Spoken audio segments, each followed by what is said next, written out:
한 목사님이 집회에서 한 청년을 만나서 상담을 해 주었습니다. 그 청년이 자신은 목사의 아들인데 아버지가 목사가 되어라라고 이야기한다는 것입니다. 그런데 자기는 목사가 되고 싶지 않다는 거예요.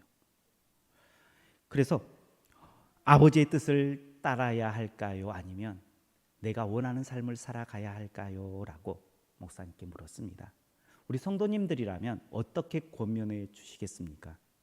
목사가 되라고 하겠어요? 아니면 내가 하고 싶은 삶을 살아가라라고 말해주고 싶습니까?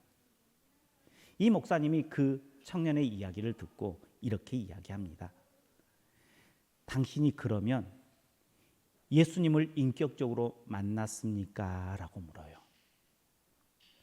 예수님을 인격적으로 만나지 않고 무슨 결정을 한다 하더라도 그것은 후회가 남을 수 있습니다. 그러니 예수님을 인격적으로 만나야 합니다. 그리고 나서 결정을 해도 늦지 않습니다. 라고 이야기를 해 주었다는 거예요. 이렇게 이야기할 수 있었던 것은 이 목사님도 자신의 아버지가 목사가 되어라 라고 강요해서 목사가 되었는데, 목사가 되어라라고 이야기했을 때 자신이 인격적으로 예수님을 만나지 못한 때였대요. 그래서 결정하기가 너무나 힘들고 어려웠다라는 거예요. 그런데 인격적으로 예수님을 만나면 어떠한 결정을 하더라도 우리의 삶에 함께 하시는 하나님이시기 때문에 인격적인 하나님을 만나라는 거예요. 그리고 나서 결정을 하는 거예요. 목사가 되어도 좋고, 목사가 아니고 너가 하고 싶은 그러한 일상의 삶을 살아가도 괜찮으니까 먼저 예수님을 인격적으로 만나라 라는 거예요. 그래야 그 삶의 여정 가운데 하나님께서 함께 하신다는 거예요. 이렇게 예수님을 만나는 것은 참 중요합니다. 예수님을 인격적으로 만나는 삶과 인격적으로 만나지 못한 삶은 완전히 차이가 있습니다. 요즘엔 다니엘 기도회로 매일 밤 이렇게 모여서 간증을 듣고 기도합니다. 그런데 그 간증자들을 이렇게 가만히 보면요, 다 예수님을 인격적으로 만난 이들이에요.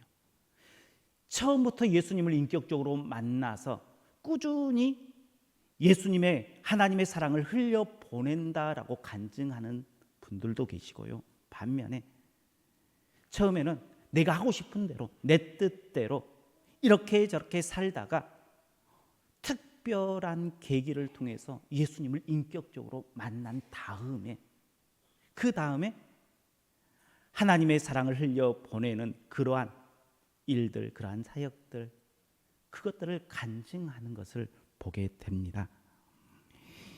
하나님의 은혜의 삶을 살기 위해서, 또한 하나님의 은혜의 삶을 흘려보내기 위해서 하나님의 능력의 그 모습으로 하루하루를 기쁨으로 살기 위해서 반드시 필요한 것, 그것은 예수님을 인격적으로 만나는 데에서부터 출발한다는 사실을 우리가 알았으면 좋겠습니다. 오늘 이 예배를 통해서 예수님께서 우리에게 인격적으로 다가와 주시어서 인격적인 주님을 만나는 우리 성도님들 되시길 주님의 이름으로 축복합니다. 우리 옆에 분들과 함께 인사하겠습니다. 은혜의 자리를 사수하면 만날 수 있습니다.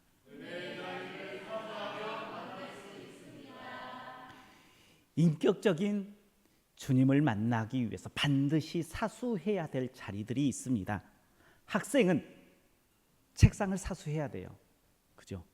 교사는 교단을 사수해야 합니다. 물론 학생도요, 다른 것 사수하고 싶은 것들 많아요. 선생님도요, 여러 가지에 사수하고 싶은 것들이 많아요. 그런데 반드시 사수해야 될 것이 있다는 거예요. 그리스도인도 성도도 사수해야 될 게 있어요. 반드시 사수해야 되는 것. 많은 것들 하고 싶은 것 있지만 반드시 사수해야 될 것이 있다는 것입니다. 내가 하고 싶은 것 말고, 내가 되고 싶은 것 말고, 내가 반드시 사수해야 할 것이 무엇인지 안다는 것, 그것이 은혜이고 축복인 줄 믿으시길 바랍니다. 그렇다면 그리스도인이 반드시 사수해야 할 것이 무엇일까요? 나라가 망했습니다. 자신은 포로로 끌려간 노예가 될 신세가 되어집니다. 그 상태에서 사수해야 될 것이 있을까요? 모든 것들이 내게 아무 가진 것이 없어요. 내가 지켜야 할 것이 있을까요? 없을 것처럼 보입니다. 사수는커녕 살아남는 것, 어떻게든 내가 좀 더 성공해 보리라, 이게 목표일 수 있습니다. 그러나 다니엘은 달랐다는 것입니다. 나라가 망해서 포로로 끌려갔을 때에도요, 내가 사수할 게 있다라고 이야기합니다. 나중에 다니엘이 모든 것들을 다 극복하여 출세하여 총리가 되었을 때에도요, 내가 지킬 것이 있다라고 하면서 사수해야 할 것이 무엇인지 분명히 말합니다. 그것은 다른 것이 아니라 하나님 앞에서 하나님의 자리였습니다. 하나님의 자녀의 자리였습니다. 다니엘 1장 8절의 말씀에 보면 다니엘은 뜻을 정하여 왕의 음식과 그가 마시는 포도주로 자기를 더럽히지 아니하니라 하고 자기를 더럽히지 아니하도록 환관장에게 구하니라고 말씀합니다. 이스라엘은 바벨론에 의해서 멸망했습니다. 그리고 다니엘은 이제 포로가 되었습니다. 왕 앞에 끌려와 있는 입장입니다. 스스로 나를 지킬 수 있는 상황이 아니에요. 그리고 스스로 뭘 지킬 수 있는 힘이 다니엘에게 있는 것도 아니었습니다. 왕이 이건 먹어라 그러면 먹어야 되고요, 왕이 저쪽으로 가라 그러면 가야 할 입장입니다. 자신의 뜻을 구할 수 있는 입장이 아니었습니다. 순간의 선택이 평생을 좌우한다라는 말을 합니다. 어쩌면요, 다니엘에게 있어서 너무나 중요한 선택의 순간이 왔습니다. 왕에게 잘 보이면 포로에서 풀려나서 출세할 수 있습니다. 지금의 어려움을 한 방에 극복해 낼 수도 있습니다. 반대로 왕에게 밉보이면 이제는 더 이상 돌이킬 수 없는 길로 추락할 수밖에 없는 상황 가운데에 놓여 있습니다. 그때에 왕이 음식과 포도주를 내리면서 이것을 먹어라라고 명령합니다. 먹어야 살 수 있는 상황이에요. 먹어야 출세할 수 있는 상황입니다. 먹어야 뭔가를 다시 도전할 수 있는 기회가 주어집니다. 반대로 거절하면 죽을 수도 있고요, 죽지는 않아도 이제 헤어나지 못한 노예로 전락해 버릴 수밖에 없는 상황. 이 선택의 순간에 하나님께서 기뻐하시는 선택을 하면 모든 것들을 잃을 것이고, 하나님께서 기뻐하지 않고 살 그러한 선택을 한다 그러면 이제는 출세와 자신의 생명이 보장되어지는 탄탄대로의 길이 놓여 있습니다. 이러한 상황 가운데에 선택을 해야 된다면 어떤 선택을 하는 것이 현명할까요? 우리 성도님들은 이러한 상황 가운데에 어떤 선택을 하시겠습니까? 세상은, 그리고 사탄은 한 번만 눈 감으면 된다는 것입니다. 한 번만 빠지면 된다라고 이야기해요. 한 번만 나가면 된다는 거예요. 한 번만 하면 된다는 거예요. 딱 한 번 눈 감으면 된다라고 우리를 유혹합니다. 그리고 어쩔 수 없는 상황이다라고 내 스스로도 이것은 어쩔 수 없어라고 말할 수 있는 그러한 상황 가운데에 우리가 놓일 때가 있다는 것입니다. 이럴 때에 어떤 선택을 하는 것이 현명할까요? 우리 성도님들은 이러한 상황 가운데에 놓였을 때 어떤 선택을 지금까지 해 오셨습니까? 이때 다니엘은 자신의 뜻을 세워 하나님 앞에서 하나님의 자리를, 자녀의 자리를 선택합니다. 자신을 더럽힐 수 없다라고 선언합니다. 세상의 기준이 아니라 하나님 앞에서의 자리, 하나님의 자녀의 자리를 선택하는 다니엘입니다. 이렇게 선택의 한 번이 끝났습니다. 그리고 다니엘에게 선택의 순간이 한 번 더 옵니다. 첫 번째 선택한 이후에 수십 년이 흐릅니다. 첫 번째 선택할 때는 다니엘에게 아무것도 없었습니다. 포로였습니다. 그러나 두 번째 선택했을 때는 그 모든 것들을 극복하고 총리가 된 다음이었어요. 가진 것이 많은 상태였습니다. 지킬 것도 많은 상태였습니다. 그때의 다니엘에게 또 한 번의 선택의 순간이 옵니다. 다니엘을 시기한 동료 고관들이 다니엘을 죽일 계략을 꾸밉니다. 그래서 왕에게 나아가서 우리가 30일 동안은 왕에게만 기도하고 왕에게만 절하는 그러한 날로 특별히 정하자라는 거예요. 그래서 왕이 들어보니까 괜찮은 것 같아요. 자기가 영광 받을 것 같아요. 그래서 허락하게 되어집니다. 그리고 그 조서에 도장을 찍어서 나라에 이렇게 배포합니다. 만약 어기면 사자 굴에 던져서 사자 밥이 되게 하겠다라는 그 조서가 내려졌습니다. 그 금령이 얼마나 힘이 있냐 그러면요, 왕이 다시 취소, 이거 아니야라고 말할 수 없는 그러한 명령이었어요.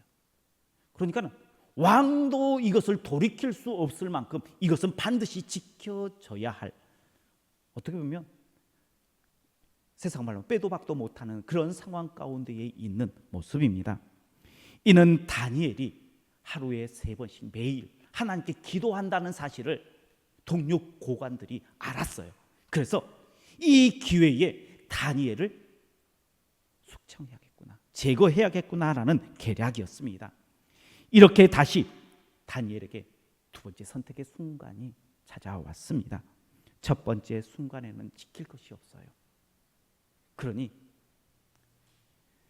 힘들어도 하나님 앞에서 하나님의 자녀의 자리를 선택할 수 있겠구나라고 생각할 수 있을 것입니다. 그런데 두 번째는 달랐어요.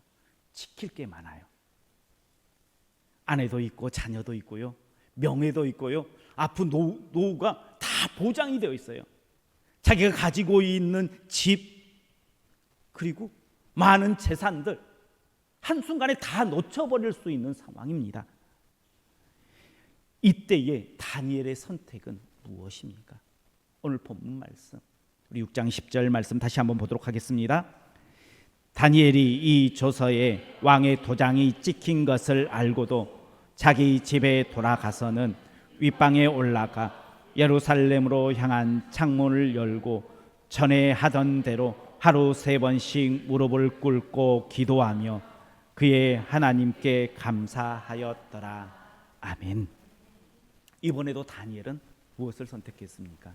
하나님 앞에서 하나님의 자녀의 자리를 선택하였습니다. 나도 그럴 수 있어, 나도 그렇게 하며 살았어 라고 자신 있게 대답할 수 있겠습니까? 우리는 어쩌면 좀 피곤하다는 이유로, 조금 힘들다는 이유로, 또 여러 가지의 핑계를 대며 어쩔 수 없었어 하면서 은혜의 자리를 사수하지 않고 예배의 자리, 기도의 자리, 찬양하는 자리를, 말씀을 묵상해야 될 그 자리를 외면하지는 않았습니까? 그러면서 다니엘에게는 참 잘했다라고 말하시겠습니까? 하나님께서는 이제 너희도 다니엘처럼 은혜의 자리를 사수하라라고 말씀하시는 줄 믿으시길 바랍니다. 다니엘은요, 목숨을 걸었어요. 가족을 걸었고요, 모든 것을 걸었습니다. 다니엘이 이렇게 해서 은혜의 자리를 사수한 것입니다. 그렇다 그러면 다니엘에게는 뭐가 있었기 때문에 그 은혜의 자리를 사수할 수 있었을까요? 그 이유는요, 다니엘에게 있어서 하나님 앞에서의 자리, 하나님의 자녀의 자리는 어떤 것과도 견줄 수 없을 만큼 큰 자리임을 알았기 때문입니다. 본문에 보면요, 다니엘이 이 조서에 왕의 도장이 찍힌 것을 알고도라고 이야기하고 있습니다. 그래서 기도하면 죽는 줄, 사자 굴에 던져질 줄도 알고도, 알았다는 거예요. 모르는 게 아니에요. 다니엘이 알았다는 것은 무엇을 의미할까요? 알았으니까 이게 좋은 건지 저게 좋은 건지 비교했을까요? 안 했을까요? 비교해 보았다는 거예요. 아니, 총리까지 된 사람이 앞뒤 재보지 않았을까요? 그런데 다니엘은 하나님 앞에서의 자리가 좋은지, 아니면 세상이 말하는 그 자리가 좋은지, 은혜의 자리를 사수해야 되는지, 아니면 잠깐 쉬어야 되는지 고민했어요. 그런데 결정한 거예요. 알고도 결정한 거예요. 바울은 주님을 만난 이후에 빌보서 3장에서 이런 고백을 합니다. 내가 가진 모든 것, 나의 모든 자랑거리를 배설물로 여긴다라고 고백을 해요. 내가 예수 그리스도를 인격적으로 만나고 하나님의 은혜를 내가 누려보니까 내가 지금까지 쫓아갔던 그 모든 것들이 배설물처럼 느껴진다는 거예요. 그 어떤 것보다 비교해 보니까 예수 그리스도가 가장 크더라라는 고백입니다. 우리 성도님들께서는 내가 가진 것 중에 가장 큰 것, 내가 사수해야 될 가장 귀한 것을 어디에 두고 살아가고 있습니까?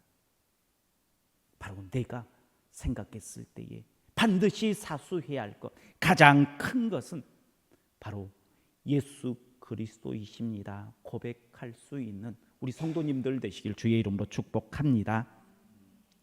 다니엘은 첫 번째 선택도 두 번째 선택도 하나님 앞인 은혜의 자리를 사수하였습니다. 그 자리가 어떤 자리보다 더 크다는 사실을 알았기 때문이에요. 그렇다면 우리 성도님들은 하나님 앞에 나오는 그 은혜의 자리가 얼마나 크고 얼마나 귀하다는 사실을 고백하며 살아가고 있습니까? 오늘 이 예배하는 이 예배의 자리가 그 어떤 자리보다 귀하고 큼을 고백할 수 있기를 주의 이름으로 축복합니다. 그리고 우리가 요즘에 계속해서 매일 다니엘 기도회로 저녁 8시에 모입니다. 다니엘 기도회가요, 어쩌면요, 많은 사람들이 간증하고요, 기도하는데 그 어떤 은혜의 자리보다요, 은혜가 넘치는 자리예요. 우리가 조금만 준비하면 은혜를 충분히 받을 수 있는 은혜의 자리예요. 그 자리가 다른 어떤 자리보다 큼을 볼 수 있는 우리 성도님들 되시길 주의 이름으로 축복합니다. 그런데 이렇게 은혜의 자리를 사수하려고 하면 감수해야 될 게 있어요. 희생해야 할 것이 있습니다. 다니엘은 그 은혜의 자리를 지키기 위해서 어떤 희생을 하였습니까? 첫 번째 선택에서는요, 자신이 출세할 수 있는 길을, 노예로 전락할 수 있는 그 때를 보고 그 중요한 선택에 왕의 명령을 어기면 죽을 수 있음을 알고도요, 하나님을 선택했어요. 두 번째 선택지에서는요, 자신의 목숨뿐만 아니라 내 가족, 내 재산, 내 노후의 모든 것도 다 잃을 수밖에 없다는 사실을 다니엘은 알았어요. 그 모든 것들을 알고도, 기도하면 사자굴에 던져질 줄을 알고도 다니엘은 이 모든 것이 다른 동료 고관들의 함정임을 알고도, 또 한 달만 참으면, 한 달만 타협하면 충분히 그 위기를 벗어날 수 있는 길이 있다는 사실을 알고도 다니엘은 자신의 모든 것들을 내어줄 각오를 해요. 그리고 하나님 앞 기도의 자리, 은혜의 자리를 사수하고 있는 다니엘의 모습입니다. 은혜의 자리는요 그냥 걷어지는 게 아니에요. 은혜의 자리를 사수하려고 그러면 나의 것들을 내어놓아야 돼요. 내어놓지 않고 은혜를 받을 거다, 은혜의 자리를 사수할 수 있을 것이다 라고 생각하지 마십시오. 하나님을 만나고 싶습니까? 하나님의 응답을 받고 싶습니까? 그러면요 내 것을 내어놓을 그 감수하는 마음이 있어야 합니다. 나의 편안함 내어놓아야 돼요. 내가 좀 더 잘 되는 거 내려놓을 수 있어야 합니다. 내 물질, 내 힘, 내 수고 내려놓을 수 있어야 합니다. 내 것을 하나도 내어주지 않고 은혜 받겠다, 성공하겠다 생각하지 마십시오. 예수님도요, 예수님이 어떤 능력을 가지고 계십니까? 모든 것들을 다 가지고 계셔요. 말씀 한마디로 우주 만물을요 다스릴 수 있는 분이 예수님이셔요. 그런데요 그 예수님께서 자신을 내어줌으로, 십자가에 내어줌으로 우리의 생명을 건지셨어요. 우리를 구원해 주셨습니다. 예수님도 내어줬어요. 그리고 우리의 생명을 취하셨습니다. 내 것을 내어줄 때에 은혜의 자리는 우리의 자리가 되어 은혜를 누리게 될 줄 믿으시길 바랍니다. 그러니 은혜 받기를 원하시고 하나님의 그 은혜를 누리고 인격적인 주님을 만나길 원하신다면 내 시간, 내 편안함을 내어주십시오. 그럴 때에 하나님의 은혜가 우리 삶의 자리 가운데에 채워질 줄 믿으시길 바랍니다. 은혜의 자리를 사수했다면 이제는 기대하고 소망해야 합니다. 다니엘은 은혜의 자리를 사수하고 기도하면서 마지막에 이렇게 구합니다. 본문에 보면요, 그의 하나님께 감사하였더라. 예배를 사수하면요, 이 예배를 통해, 이 은혜의 자리를 통해 하나님께서 내게 어떤 은혜를 줄지 기대해야 돼요. 오늘 예배의 자리에 나오면서 어떤 기대하는 마음으로 나오셨습니까? 기도하면 어떻게 하나님께서 응답하실까를 기대해야 돼요. 기대함 없이 주님 전에 나오면요, 그게 진정한 의미에서 은혜의 자리를 사수하는 것이 아니에요. 은혜의 자리를 사수한다는 것은요, 기대하는 마음이 있어야 합니다. 말씀을 묵상하고 통독을 하면 이 말씀을 통해서 나에게 어떤 것들이 채워질까, 어떠한 위로가 있을까, 어떠한 기쁨이 내 가운데에 샘솟을까 기대하는 거예요. 다니엘은 은혜의 자리를 사수하며 하나님께 감사했어요. 하나님을 기대했어요. 그러자 어떤 일이 벌어집니까? 왕에게 인정받고요, 출세의 길을 걸어요. 왕에게 인정받고요, 사자굴에 던져졌지만 거기서 구함을 받아요. 그리고 자신의 정적들을 다 제거하는 계기가 되어집니다. 그리고 왕이 선포해요. 이제부터는 다니엘이 믿는 그 하나님을 선포하게 되어져요. 하나님을 이제 마음대로 기도하며 예배해야 하는 그러한 모든 환경들이 주어집니다. 은혜의 자리를 사수하면 하나님께서는 반드시 그 대가를 우리에게 허락하시는 하나님이신 줄 믿으시길 바랍니다. 지금 너무나도 큰 은혜의 자리가 우리 앞에 있습니다. 이 예배의 자리, 그리고 요즘 한창 하고 있는 다니엘 기도의 자리, 그리고 우리에게 항상 말씀을 주시어서 그 말씀을 통독하면서 그 말씀 가운데의 은혜를 받을 수 있는 그 자리, 하나님께서는요 우리에게 많은 은혜의 자리를 허락하셨습니다. 그 자리, 은혜의 자리를 사수하는 우리 성도님들 되시길 축복합니다. 대가를 치르더라도 은혜의 자리를 사수하십시오. 그리고 그 은혜의 자리에 나와 사수함으로 기대하십시오. 소망하십시오. 하나님을 바라보십시오. 하나님께서는 그 시간들을 통해 우리 성도님들의 막혔던 문제들 가운데에 길을, 그리고 상처 입었던 그 모든 몸과 마음 가운데에 위로하심과 치유하심과 회복하심의 은혜를 계획하고 계신다는 사실을 믿고 은혜의 자리를 사수함으로 하나님께서 우리를 은혜의 자리를 통해서 회복하실 그 계획하심에 감사함으로 하나님 바라보고 하나님의 은혜를 누리는 우리 성도님들과 우리 교회가 되기를 주님의 이름으로 축원합니다. 기도하겠습니다. 우리를 은혜의 자리로 불러주신 여호와 하나님 감사를 드립니다. 하나님, 우리가 그리스도인으로서 반드시 지켜야 할 자리는 하나님 앞의 자리, 하나님의 자녀의 자리임을 고백하며 하나님, 내가 어떠한 대가를 치르고라도 그 자리를 지키겠습니다. 그 자리가 어떤 것보다 큽니다 고백하며 은혜의 자리를 사수하게 하시고 그 자리를 사수하였을 때에 채우시는 하나님의 은혜를 기대하며 주님 바라보고 주님의 은혜 가운데에 거하는 우리 믿음의 백성과 교회가 되게 하여 주옵소서. 예수님 이름으로 기도하옵나이다. 아멘.